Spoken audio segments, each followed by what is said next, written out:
নমস্কার বন্ধুরা, প্রতিমার রান্নাঘরে সব বন্ধুদেরকে স্বাগত জানিয়ে শুরু করছি আজকের রেসিপি। আজকে আমি নিরামিষ পেঁপের ডালনার রেসিপি শেয়ার করব। তার জন্যে আমি এখানে ডুমু করে পেঁপে কেটে ধুয়ে নিয়েছি, সেটা থালার মধ্যে তুলে নিলাম। আর দিয়ে দিচ্ছি একই রকম সাইজের আলু। আমি এখানে মিডিয়াম সাইজের দুটো আলু নিয়েছি আর একটা বড় সাইজের পেঁপে নিয়েছিলাম। আর আমি এতে দেব কাঁচা ছোলা।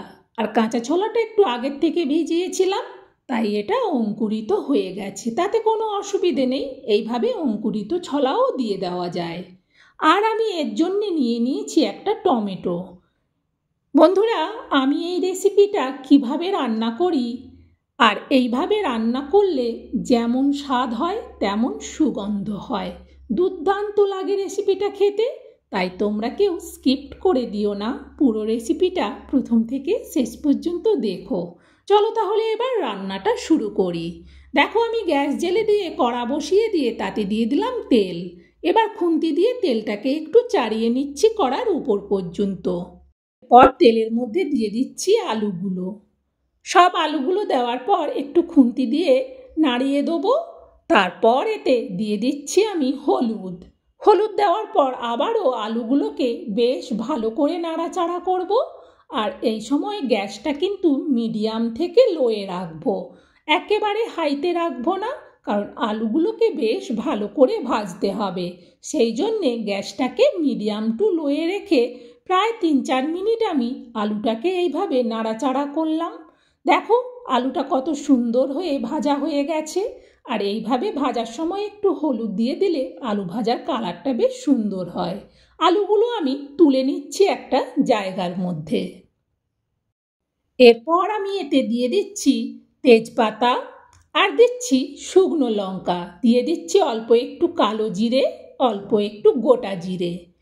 এবার 2 মিনিট এই লঙ্কা আর কালো জিরে গোটা জিরেটাকে ভেজে নেব। যখন এগুলো ভাজা হয়ে যাবে তখন আমি এতে দিয়ে দেবো 1 চিমটে হিং। এই হিংটা দেওয়ার পর আবারও একটু খুন্তি দিয়ে নাড়িয়ে দেবো। এতে এবার দিয়ে দিচ্ছি একটা টমেটো। যে টমেটোটা দেখিয়েছিলাম সেই টমেটোটা ছোট ছোট করে কুচি করে দিয়ে দিলাম। 2 মিনিট একটু নাড়াচাড়া করে নিলাম। এরপর আমি এতে দিয়ে দিচ্ছি গ্রেট করা আদা, প্রায় 2 চামচের মতো, চা চামচের মাপে 2 চামচের কাছাকাছি। আবারও 2 মিনিট এগুলোকে ভেজে নেব। এরপর এতে দিয়ে দিচ্ছি পরিমাণ মতো লবণ আর দিচ্ছি অল্প একটু চিনি। লবণ চিনি দেওয়ার পর আবারও মশলাটাকে খুন্তি দিয়ে নাড়াতে থাকবো। প্রায় আমি 2.5-3 মিনিট মশলাটাকে নাড়ালাম। এবার এতে দিয়ে দিচ্ছি কেটে রাখা পেঁপেগুলো। সব পেঁপেগুলো একেবারেই দিয়ে দিলাম। আবারও খুন্তি দিয়ে বেশ ভালো করে পেঁপেটাকে নাড়তে থাকবো। যখন পেঁপেটার মধ্যে সব মশলাটা ভালোভাবে মিশে যাবে তখন এটা ঢেকে দেবো। গ্যাসটাকে কমিয়ে রেখে প্রায় 3 মিনিটের মতো বাদে আমি ঢাকনাটা আবার সরাচ্ছি পেঁপে থেকে। ঢাকনাটা সরিয়ে খুন্তি দিয়ে আবারও একটু পেঁপেটাকে উল্টে পাল্টে নেড়ে দিলাম। এরপর আমি পেঁপেতে দিয়ে দিচ্ছি পরিমাণ মতো হলুদ আর দিচ্ছি পরিমাণ মতো লঙ্কার গুঁড়ো। হলুদ আর লঙ্কার গুঁড়োটা দেওয়ার পর পেঁপেটাকে বেশ ভালো করে এবার উল্টে পাল্টে 2-3 মিনিট একটু ভেজে নেব।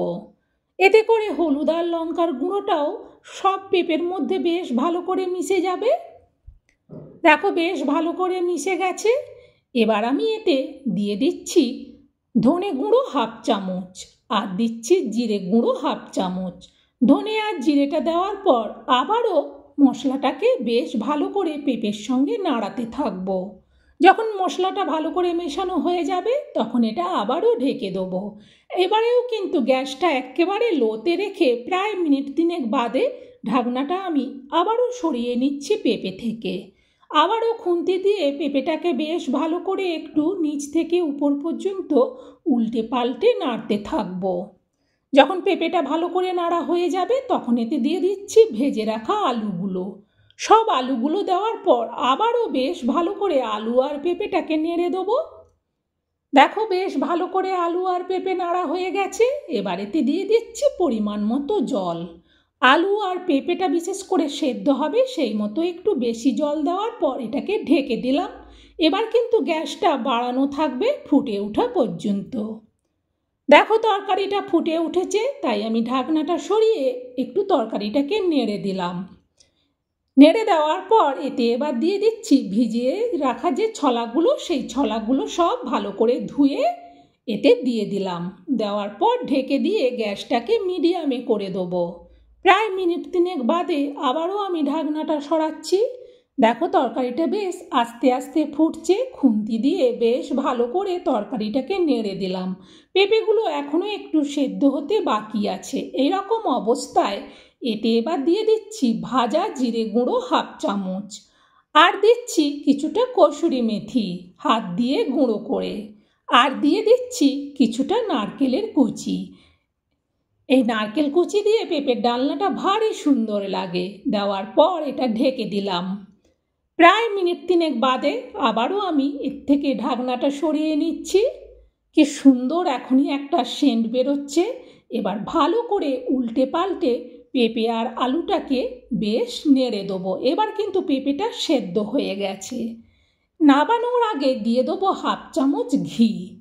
ঠিক যখন পেঁপেটা সেদ্ধ হয়ে যাবে নাবানোর আগে এইভাবে একটু ঘি দিয়ে দিতে হবে। ঘি দেওয়ার পর ভালো করে পেঁপেটাকে উল্টে পাল্টে এমনভাবে মাখো মাখো করে নেব, এটা কিন্তু খেতে দুর্দান্ত লাগে।